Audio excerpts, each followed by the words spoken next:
নমস্কার বন্ধুরা, কেমন আছো তোমরা সবাই? আশা করছি অনেক ভালো আছো, অনেক সুস্থ আছো।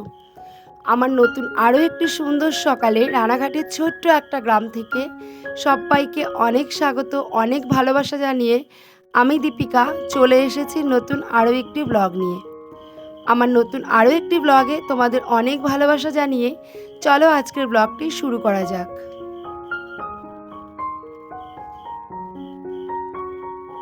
খুব সুন্দর মিষ্টি একটা সকাল, আর সেই সকাল থেকেই তোমাদের সাথে আজকের ব্লগটা আমি শুরু করছি। ওই যে কালকে দেখেছিলে না, জামা কাপড়গুলো সব কেচে রেখেছিলাম। তো কালকে তো অনেকটা বেলায় মানে অনেকটা বিকেলে স্নান করেছিলাম, তো জামা কাপড়গুলো কাচা হয়েছিল না। সেই জামা কাপড়গুলোই সকালে মেলে দিয়েছি। আর খুব সুন্দর টান টান রোদও উঠেছে।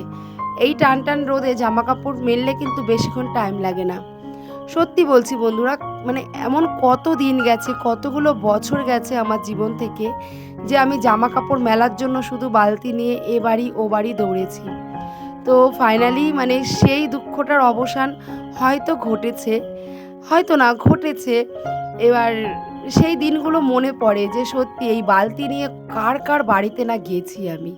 সবার বাড়িতে, কারণ একজনের বাড়িতে একবারে বেশি দুবার যেতে লজ্জা লাগতো।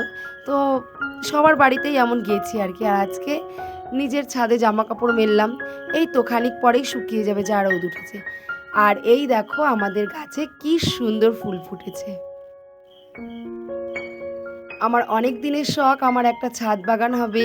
সেই ছাদ বাগানে ভগবানের জন্য অনেক ধরনের ফুল গাছ লাগাবো এবং আমার সেই ফুল গাছ থেকে ফুল তুলে আমি ঠাকুরকে পুজো দেবো। এইটা আমার অনেক অনেক দিনের আশা। তো দেখো আজকে আমার নিজেরই বাগান, মানে নিজেরই, এখনও বাগান করে উঠতে পারিনি, মানে নিজেরই গাছের ফুল দিয়ে ঠাকুরকে পুজো দেবে, এর থেকে মানে আনন্দের কিছু আর কিছু হতে পারে না। আমার তো খুব ভালো লাগছে আজকে। আর দেখো এদিকে মালপত্র আবারও চলে এসেছে। যেহেতু ওপরে একটা রুম ধরা হবে, সিঁড়িঘরটা আজকে প্রায় গাঁথা হয়ে গেছে, তোমরা দেখতেই পেলে। তো উপরে রুমের জন্য আবার মালপত্র আসছে বাড়িতে। আর এদিকে দেখো অন্বেষা তো পড়ে চলে এসছে, সকালে গেছিলো। আর আমি ওই জামা কাপড় মেলে রান্নাবান্না করতে করতে বিছানাটাও তোলার টাইম পাইনি। এর মধ্যে কিন্তু মশারি টশারি সব শুকিয়েও গেছে, ওগুলো সব তুলে নিয়ে এসছি। আর মশারি টশারি ধুয়ে দেওয়ার একটাই কারণ, সেটা হচ্ছে ওই নোংরা টোংরা, ধরো আমাদের আর মোটামুটি 15-20 দিন মতো হলে কাজ কমপ্লিট হয়ে যায়। তো এরই মধ্যে আমি চেষ্টা করছি টুকটুক করে দুটো একটা করে জিনিসপত্র সব ধুয়ে ধুয়ে গুছিয়ে রাখার। তো এই জন্য মশারি দুটো কেচে দিয়েছিলাম, ওগুলো শুকিয়ে গেছে, ওগুলো ভাঁজ করে রাখবো। আর তুলেও এনে রেখেছি, শুধু বিছানাটাই যা তোলার বাকি আছে। এরই মধ্যে অন্বেষা আবার পরেও বাড়িতে চলে এসছে। তো বিছানাটা তোলা হয়নি। তো এসে বলছে মা আবার পড়া আছে, মানে এরপরে আবার পড়া আছে। ও বলছে মা তাহলে তুমি আমাকে কয়েকটা কোয়েশ্চেন লিখে দাও, আমি তাড়াতাড়ি করে পড়াটা মুখস্থ করে নিই। তো আমি কি করব, মেয়ে পড়া মুখস্থ করবে, একটু বাদেই পড়া আছে। তো মেশিন ট্যাশিন বন্ধ করে ওকে মোটামুটি 45টা মতো কোয়েশ্চেন আমি লিখে দিয়েছিলাম। তো কোয়েশ্চেনগুলো লিখে দেওয়াতে ও আর কি পড়াটা মুখস্থ করতে পেরেছে। পড়া মুখস্থ করে স্নান করে খাওয়া দাওয়া করে বেরিয়ে গেছে পড়তে। আর আমি দেখো এদিকে বিছানাটা তোলার জন্য চলে এসেছি।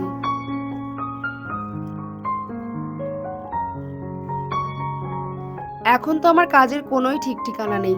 সকালের কাজ করছি বিকালে, বিকালের কাজ করছি রাতে, রাতের কাজ করছি সেই সকালবেলা। তো এমনভাবেই চলছে, কিছু করার নেই।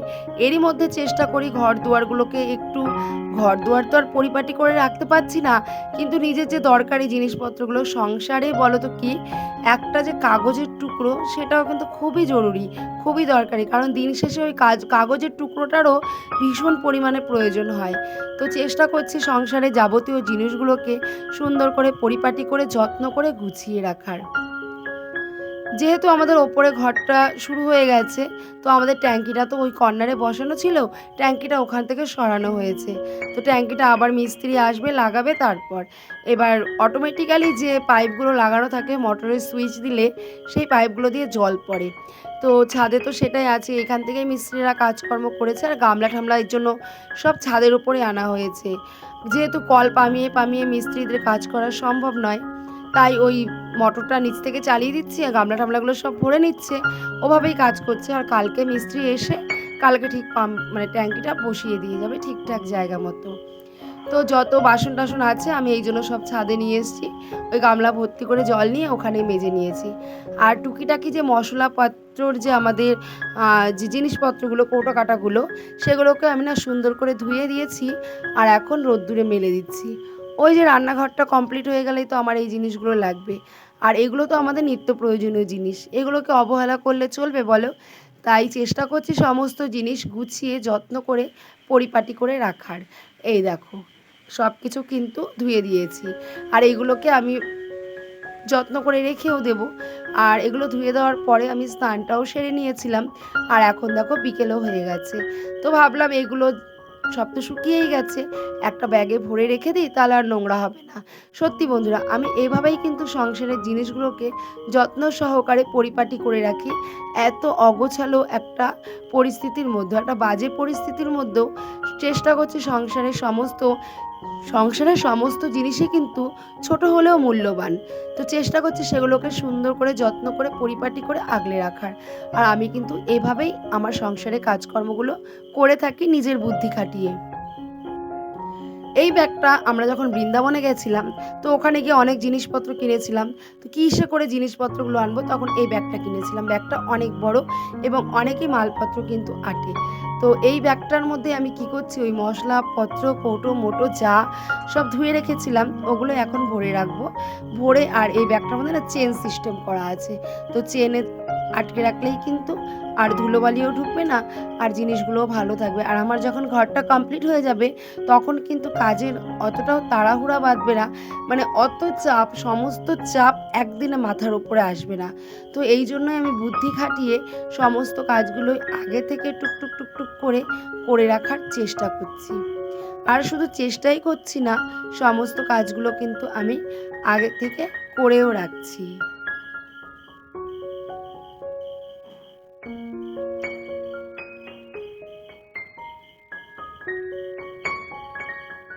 দেখো, আমার জিনিসগুলো কিন্তু সব ধুয়ে শুকিয়ে গেছে এবং সব জিনিসগুলো কিন্তু ব্যাগের মধ্যে ভরেও নিলাম। আর এখন দেখো চেনটাও আটকে দেব। আটকে দিয়ে এই ব্যাগটাকে আমি নিয়ে চলে যাব সোজা ঘরে, এবং ঘরে গিয়ে জায়গা মতো কিন্তু রেখে দেব। আর ছাদ থেকে নামার আগে মনে পড়ে গেল যে বিকেল তো হয়েই গেছে, আর একটু পরে সন্ধ্যাও লেগে যাবে, তাই ফুল গাছগুলোর মধ্যে একটু করে জল দিয়েও যাই। কারণ বলো তো কি, ফুল গাছগুলো ওপরে আনার পর ওই বাবু অতটাও ভালো মতো জল দিত না, তো পাতাগুলো কেমন যেন লাল লাল হয়ে গেছে। তো এখন থেকে আমি যেহেতু রোজই ছাদে উঠবো, তো রোজই চেষ্টা করব সকালে বিকেলে 2 বেলা করে জল দেওয়ার। আজকে সারাদিনের মতো মোটামুটি কাজকর্ম হয়ে গেছে। তো চলো এখান থেকে বিদায় নিচ্ছি। ভালো লাগলে লাইক করো, কমেন্ট করো, শেয়ার করো। নতুন বন্ধু দেখে থাকলে চ্যানেলটাকে সাবস্ক্রাইব করো। তো টাটা সব্বাইকে, দেখা হবে কালকে। টাটা।